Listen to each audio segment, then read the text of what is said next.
Broughan. Thanks, Can. Well, during the week of the 22nd to the 28th of May, of course, there were 1,312 homeless families with an astonishing 2,777 children in homeless accommodation around the country. A really shameful figure, Minister. 852 of these families are single-parent families, and almost 1,100 families with 2,266 children are in Dublin alone.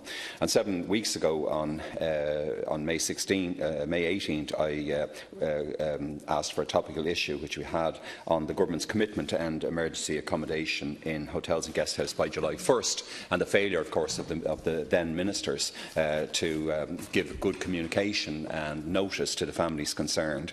On the 23rd of May last, I received a reply to my questions to the Deputy Chief Executive of Dublin City Council on the breakdown of where homeless families will be moved to, and he told me that of the 1,454 accommodation places to be made available to homeless families in hotel rooms by the 1st of July, 625 of these, almost half, were to be moved to a family hub, which Cancor is essentially a homeless hostel for families. And regarding family hubs, in this reply, Mr Kenny stated that the hubs are regarded as emergency accommodation. But does that mean, Minister, that they will be classified as STA, supported temporary accommodation, or PEA, private emergency accommodation, in your homeless statistics? And we've been told, of course, there's 9 of these hubs around Dublin City, at High Park, Drumcondra, Ashling House, Clontarf, Matterdale, Clonliffe Road, Greencastle Parade, Coolock, Kinsale Lane in Fingal County Council, Lynhams in O'Connell Street, famous Lynhams that we heard about on the floor here a few weeks ago, Clonard Road in Crumlin, Sarsfield Road in Ballyfermot, and Millmount in Dundrum. 254 places in all for families. And then we were told that 5 that the DCC had obtained 5-year leases with several hotel properties around Dublin for the same purpose. Now, I've been asked and been in contact with some impressive civic society groups that are working for people in the homeless situation, homeless accommodation, led by, for example, the North Dublin Bay Housing Crisis Committee, led by Miss Aisling Hederman and Miss Aisling Kenny. And they put a number of key questions which I haven't received adequate replies on, Minister, or even basic replies on. For example, first and foremost, for how long will families be kept in these homeless hostels or hubs? What guarantee can you give that they won't be much longer than the 6 months? The Dublin City Council won't give that guarantee that it will be a 6 months period. And as you know, international best practice is that 6 months is the longest period where people should be in uncertain accommodation. And then what happens, of course, if a family refuses a place in a hub, or if they're very unhappy with going into HAP-type accommodation? Minister, what's the cost of these family hubs to the state? I understand there are to be up to 18 hubs to house approximately 600 families, with an estimated cost of 25 million. And will that be per year? Of course, the obvious question constituents will ask, how many houses could we build for that, Minister, if we started an emergency housing local authority programme, as I've asked for many times in this House? What will the accommodation facilities consist of? Is it just one big room, or will there be a number of rooms per family, depending on the ages and genders of children?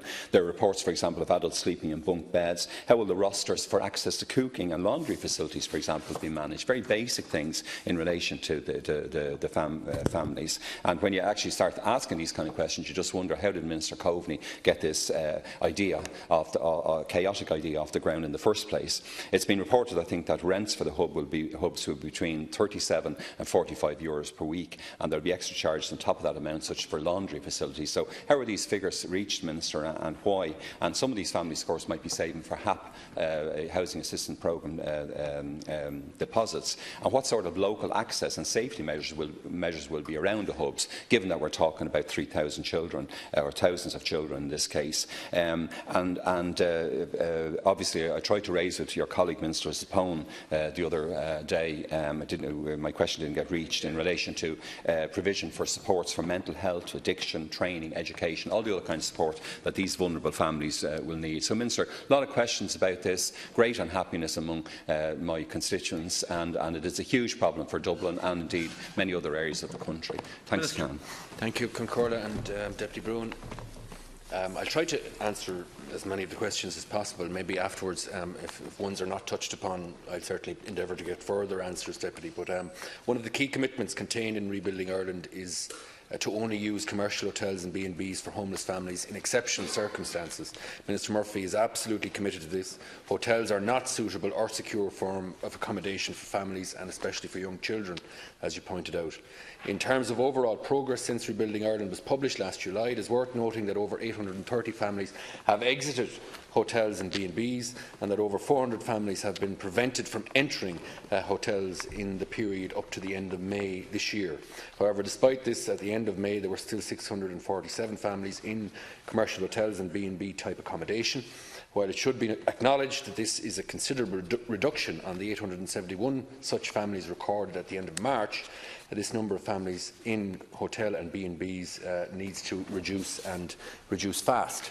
In relation to the 647 families, the Dublin authorities have confirmed to me that all of the remaining families have been personally contacted and have been given written indications of the accommodation solution envisaged to allow them to exit their current commercial hotel or B&B arrangement. Roughly one-third of these families will move to permanent social housing in the coming weeks, in accordance with their place on the housing list. One-third will move into private rented tenancies with the assistance of social housing supports, primarily via the HAP scheme, and the remaining families will be relocated into newly developed family-focused temporary accommodation facilities, or family hubs. The Dublin authorities have been working on the delivery of 15 family hubs at a total estimated cost of €25 million, all of which will be in place in the coming weeks. These 15 facilities will provide supported temporary accommodation for some 600 families at any point in time. Minister Murphy recently announced that an additional €10 million in funding for the development of further family-focused facilities. This funding will provide additional accommodation for at least another 200 families. The provision of new custom-developed family-focused facilities will provide more appropriate and suitable temporary accommodation for families, offering family living arrangements with a greater level of stability than is possible in hotel accommodation. The facilities will offer on-site access to required services such as welfare, health, housing services, cooking and laundry facilities and appropriate family supports, and will facilitate more coordinated needs assessment and support planning. However, it is important to note that these facilities are not a long-term housing solution, and families will be moved into independent tenancies as quickly as possible.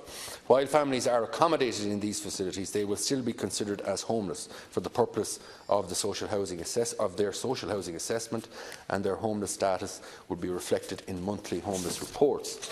In delivering these new facilities, it is the responsibility of the Housing Authority to comply with all statutory requirements, including planning, building and fire regulation, and there are strict quality controls in place to ensure this. There are also guidelines in place which were developed by the Department in consultation with the Dublin authorities in relation to the standards for the various forms of temporary accommodation for families. This guidance includes standards in relation to minimum sizes for family units and the provision of living spaces and bathroom facilities. Furthermore, the Dublin authorities are also guided in the provision of temporary accommodation for families by the National Quality Standards Framework for Homelessness Services, which was developed by the Dublin Regional Homeless Executive. This framework provides for a minimum level of quality in the provision of temporary accommodation for homeless families. Minister Murphy is confident that these new facilities will provide more security and stability for homeless families than would have been possible in hotel accommodation. Of course, our ultimate objective remains to provide long-term accommodation solutions for the families concerned, and this will continue to be the focus and indeed a concerted priority for government, supported by the €5.35 billion in funding committed under Rebuilding Ireland. Thanks, Minister. And I wish you well in your department, and obviously congratulations on becoming the Minister of State. Just to say, first of all, in relation to the target, what's the new target date then? When do you expect that there will be no more families in hotels? That's the very first point. And you mentioned very importantly there in relation to fire safety and living conditions which are of a legal standard. And yet only a couple of weeks ago people were sent into Lynham's, which was basically a building site, and where there was a real danger in terms of fire safety. In fact, I believe chains on entrances and so on, pretty outrageous. In relation to the one of the sites in my own constituency, which is the conversion of a warehouse, the Bargain Town warehouse on Greencastle Parade, can you just confirm confirm, which is to be a family hub for, I think, 40 families. I was told by one of the reports I received that there will be minor alterations necessary for what essentially is a factory building. In fact, it used to be the factory belonged to Data Products and was, an electronics factory. But yet, how can it be minor if we're going to turn it into livable accommodation as a fire-safe, totally accessible location and residence for that many families with a lot of children. And we've been told it may cost €3.5 million. Salvation Army is supposed to be the estate, or this voluntary housing body would be the estate manager. And if you could confirm that that's the kind of money that we're talking about. But you are forging ahead, I think, with this model, Minister. Supply clearly is still the problem. When we look at the report, for example, Dublin City Council, which Mr Brennan Kenny has given us, between family hubs 254, reclassification, he calls it 371, rapid build 131, HAP 300, acquisitions 150 and social housing 248, he comes up with a total of 1,454 homes for families in distress, either huge long periods on housing list. I often represent people who are 8, 10, 12 years on the housing list, or else are in desperate accommodation, or been faced with eviction, or are in hotels and are now going to be in hubs. Now, your job clearly is to move on housing supply, and I urge you again, this is not a solution, as you said yourself, can't be regarded as a solution. We need a programme. We're coming into the debate. You're the former chair of the Budgetary Oversight Committee, of which I'm proud to be a member, and quite clearly we need a housing programme that will deliver safe, secure, long-term, I believe, local authority homes or voluntary housing homes for our constituents. But the hubs is not an answer, Minister. It's a deplorable development.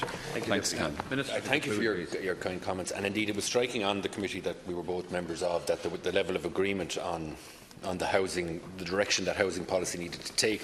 And there's been no attempt in the answer to say anything but that the hubs are a temporary arrangement, albeit a much better arrangement than B&B and hotel accommodation. And I just want to reiterate to you, Deputy Broughan, that the fire standards, the planning requirements, everything like that will have to be met by these facilities. I will endeavour to get from the department specific answers in relation to, I think you said it was Bargaintown Warehouse in your constituency, as to the changes that will have to take place there. It's suffice it to say, though, that if upwards of €3 million is earmarked for it, as you suggested, that would indicate that there's going to be significant adjustments to that particular building. But I'll endeavour to get a specific answer in relation to that.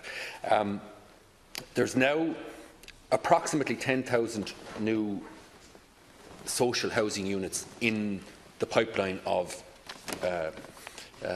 building, or of production, if you like, from planning stages to design stages to actually accommodation being built and finished and opened, which I'll be doing a bit myself tomorrow in Urlingford and Kilkenny. But it's not quick enough. I think we could all agree about that. But it would be unfair to say that there hasn't been significant progress made. And even in relation to the temporary accommodation of people in hotels and B&Bs, the figures have dropped from 870 to 640 in the last couple of months shows that there's a significant movement in the right direction. But it will take a period of time more before that 640 figure is reduced and eliminated completely. And it is the obligation of government and indeed the housing authorities to ensure that those families who find themselves in that emergency position receive a better form of treatment than being put into a B&B in a hotel. And I'll endeavour, as I said, to get a direct answer for you for that issue in your own constituency. Thank you. Thank you very much, Minister.